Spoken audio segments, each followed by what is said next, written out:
సెక్టార్‌ల వైస్‌గా ఎలా పెర్ఫార్మ్ చేశాయనేటువంటిది చూసుకుందాం. బ్యాంకింగ్ అండ్ ఫైనాన్షియల్ దగ్గరకొచ్చినట్లయితే నిఫ్టీ బ్యాంక్ ఇండెక్స్ కొంచెం ప్రెషర్‌లో క్లోజ్ అయింది. హెచ్‌డిఎఫ్‌సి బ్యాంక్, ఐసీఐసీఐ బ్యాంక్ లాంటి స్టాక్స్ స్వల్పంగా సెల్లింగ్‌కు గురయ్యాయి. అదేవిధంగా ఆర్‌బీఐ ఫైనాన్షియల్ ఇయర్ 26కి ప్రాధాన్యత రంగ రుణ నిబంధనలను 75% నుంచి 60%కి తగ్గించడం వల్ల స్మాల్ ఫైనాన్స్ బ్యాంకుల మీద ఎక్కువగా ఫోకస్ అయితే వచ్చింది. ఏయు స్మాల్ ఫైనాన్స్ బ్యాంక్ విశ్లేషకులు అనేటువంటిది బాగా చెప్పుకోవడం జరిగింది. నెక్స్ట్ చూసుకున్నట్లయితే oil and gas.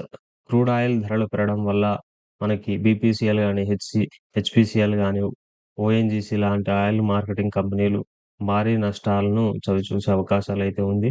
Brent crude అనేది 11% అనేది బ్యారెల్‌కి పెరిగి $77కి చేరుకుంది. మిడిల్ ఈస్ట్‌లో సరఫరా అంతరాయాల భయం వల్ల ఇది ఒక పెరగడం అనేటువంటిది జరిగింది. అదేవిధంగా ఐటీ రంగం చూసుకున్నట్లయితే ఇది కొద్దిగా బలహీనంగా ఉంది. యాక్సెంచర్ Q3 ఫలితాల వల్ల గ్లోబల్ మార్జిన్ ఆందోళనలను పెంచాయి. ఇన్ఫోసిస్, విప్రో లాంటి స్టాక్స్ డ్రాగ్ అయ్యాయి.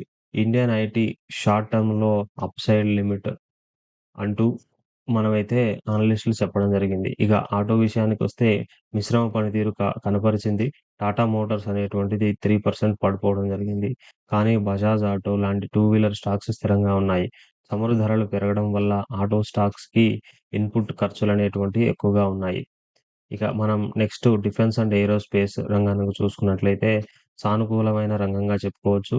హాల్ షేర్లనేటువంటిది కొద్దిగా మనకి పాజిటివ్‌గా ట్రేడ్ కావడం జరిగింది. దీని యొక్క రీజన్ ఇస్రో నుంచి చిన్న ఉపగ్రహ ప్రయోగాల రాకెట్ల తయారీకి ఒక ఆర్డర్‌ను బిడ్ చేయడం ద్వారా దక్కించుకోవడం అయితే జరిగింది.